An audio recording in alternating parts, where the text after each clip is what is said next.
Alright, welcome to K&K Farms. I've been getting a lot of questions about how exactly we do things here and why. So I'm not going to get into the why too much today, but I just want to show everybody kind of what we have going on. This is just, this property used to be a quite an interesting property. It's got a tennis court here, but as you can see we've kind of converted that into basketball and a little pool area and then raised beds. Our plan is to build about 5 or 6 more raised beds this year. But we kind of use that just to grow a lot of the things. We have a big 10-foot fence around, which is really nice. So there aren't any deer that come in here. We just have to compete with rabbits and squirrels and chickens. We do have to compete with chickens, although we use the chickens to compost a lot of the things that we do. So sometimes we'll use a cage like this and just throw a couple of chickens in there after we've harvested, and they tear it right up and do a great job. One of our coops over there is where we house most of our chickens. We only have about 15 chickens, but you have a little gutter with a water barrel, so then that's set up there with a hose that runs into the actual coop to provide water. And then we have our nesting box right here, which is nice, so we don't have to go into the coop really unless we want to go clean it. We can just come over here, open it up, and collect the eggs. So that's kind of nice there, and they have runs on either side. So we usually will use those once we have things starting to grow out here.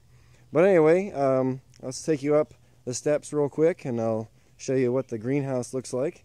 We'll do a real quick tour. I'll be posting videos with more details later, but I just wanted to show everybody kind of what this looks like, and it is not pretty. We've got a lot of garbage and trash and things around. We had a very late start this spring trying to get everything ready, but we are on track. I think we're making up some of that time. So here we go. We'll go in. This is actually on top of an in-ground swimming pool, and you can hear the pump running now in the strawberry towers. The water is actually being pumped up through this white tube to the strawberry towers. Above each one of those is a little supply tube that trickles water down and waters the root system for all the strawberries. It comes down, the water drains through that gutter right down into this floating raft, which we just finished planting about 60 different 60 different heads of lettuce, a couple different types. So those will start poking up here with a week or so, and we'll start getting some of those growing. We'll be able to just pass them right down the line, and each week we can plant more and just slide the panels down. As we get more, we'll take these panels that are down here, punch holes in them, and keep the production going. Now right now this is draining right through here, and that drains right back down into the fish tanks. But eventually, once we get this filled up with different greens, eventually we'll have that, it's set up to drain right into this floating raft system over here. This one's currently not being used. It's I had to do some repair work on the drain, so that one's just covered up and sitting there for now. But let's go over here real quick, up to the top level, and we got a few plants hanging. Those are just some seeds that I put in there to see if I could get anything to grow. We've got Jade here, who likes hanging out with us, so she's a lot of fun. But anyway, right now she's in her cage. We usually have her free range around the greenhouse. But here we have some date palm and onions and some grape cuttings. This is in one of the flood and drain systems, so you can hear the gurgling sound now. That's actually the sound of the siphon, and the water is actually siphoning back down. So gravity will just automatically take that water. We do have the pump that brings the water up from one of those tanks, and then it just constantly fills, and then once it reaches a certain height, it drains all out. So that's pretty cool.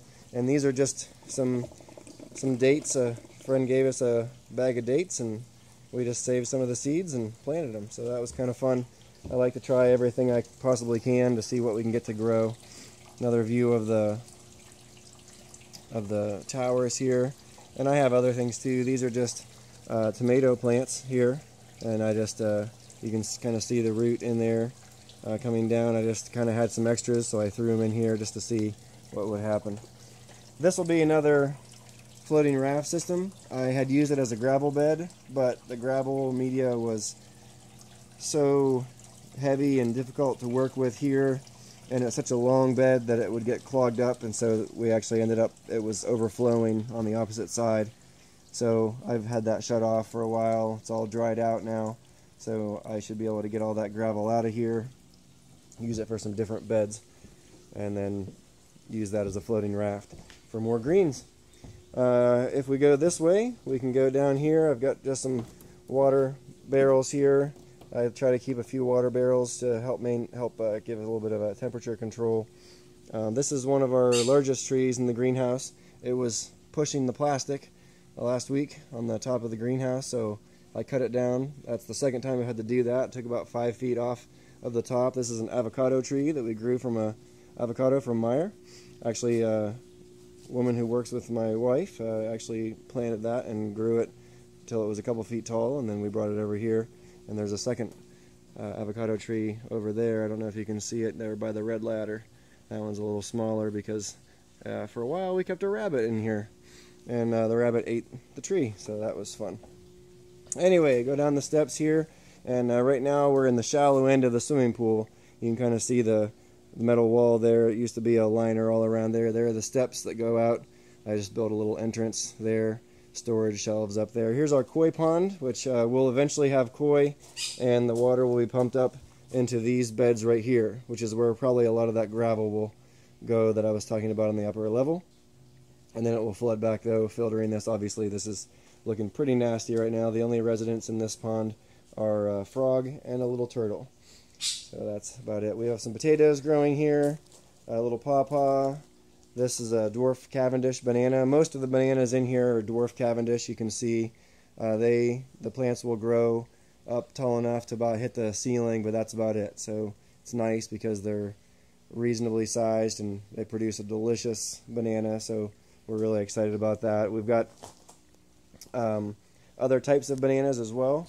This one is a red banana, so I'm looking forward to seeing how that will work. And then down here we have a plantain. I'm pretty excited about that one as well.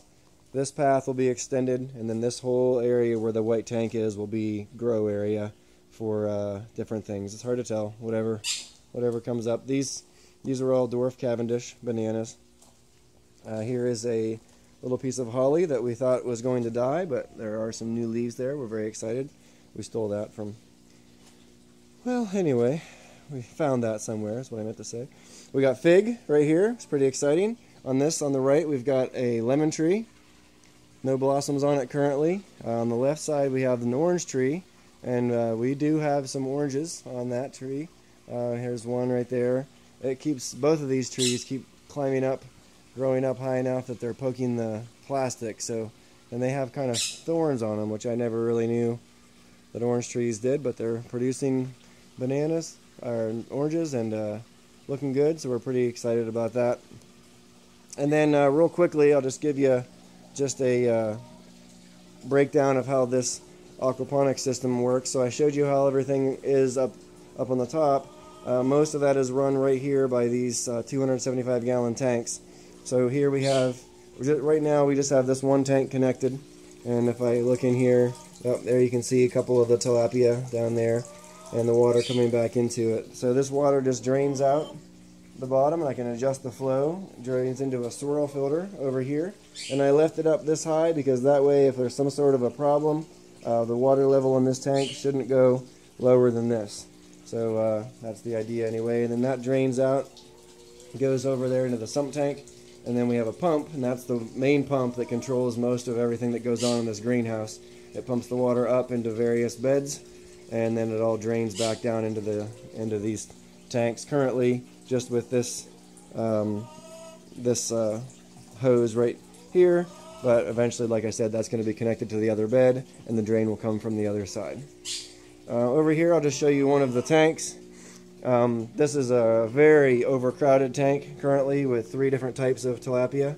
You can tell they're pretty hungry, they're pretty excited, but within the next few days I should be able to move most of these over into these new tanks. We just have to get a few things set up and make sure that the water has a chance to cycle and warm up a little bit. So that's about it. So hopefully you've kind of enjoyed getting an idea of what we're doing here. And if you have any questions, feel free to let me know.